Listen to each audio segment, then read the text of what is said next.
Okay. Vika, congratulations on an incredible win tonight or this morning. Can you just give us your thoughts on the match and how you refocused after dropping the first set?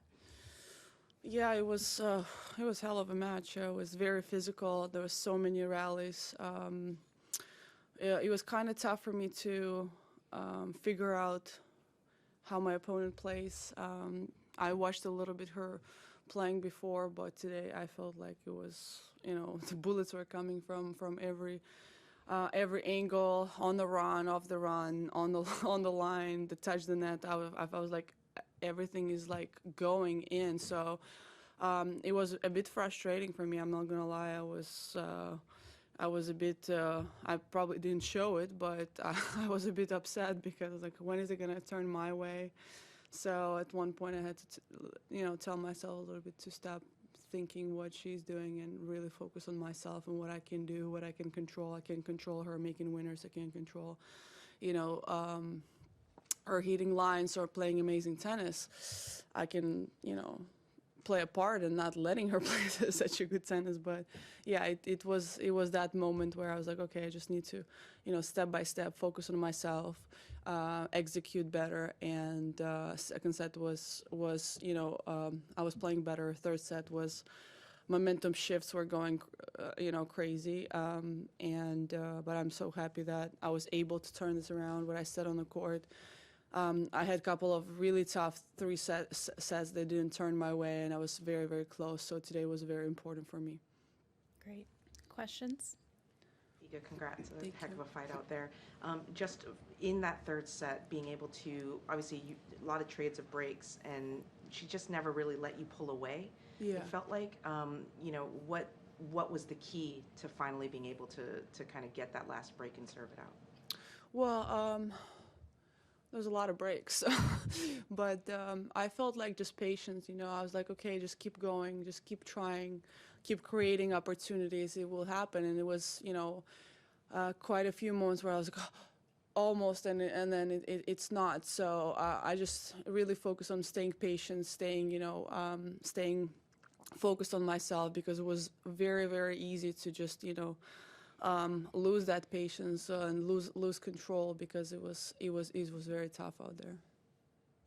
Was that particularly tough in that final game, going down, facing those break points as you were trying to serve it out?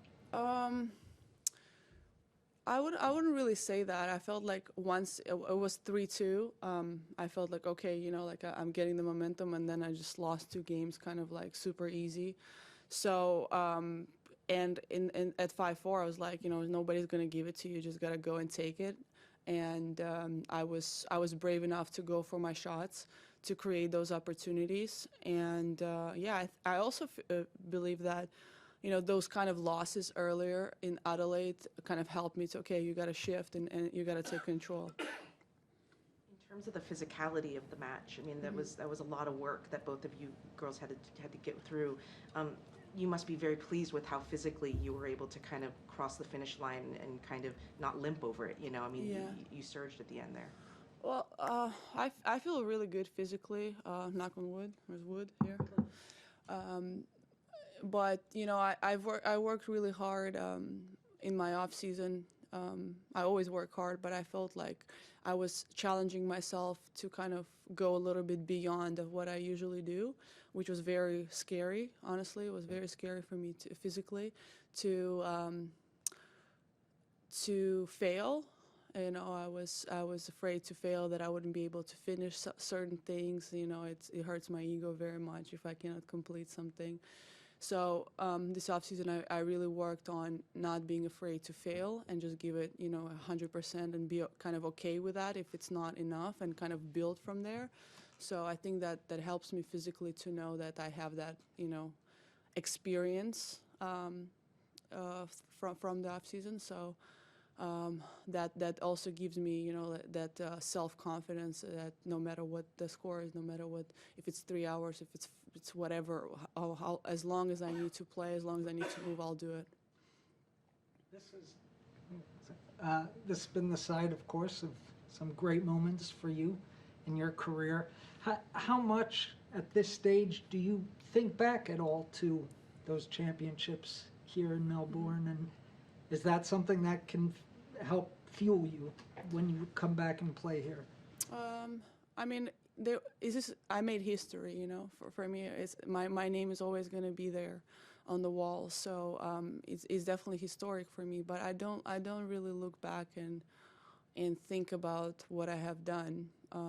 So I just try to really create new memories. So I'm not the person who looks back either regrets or, you know, is happy about the past.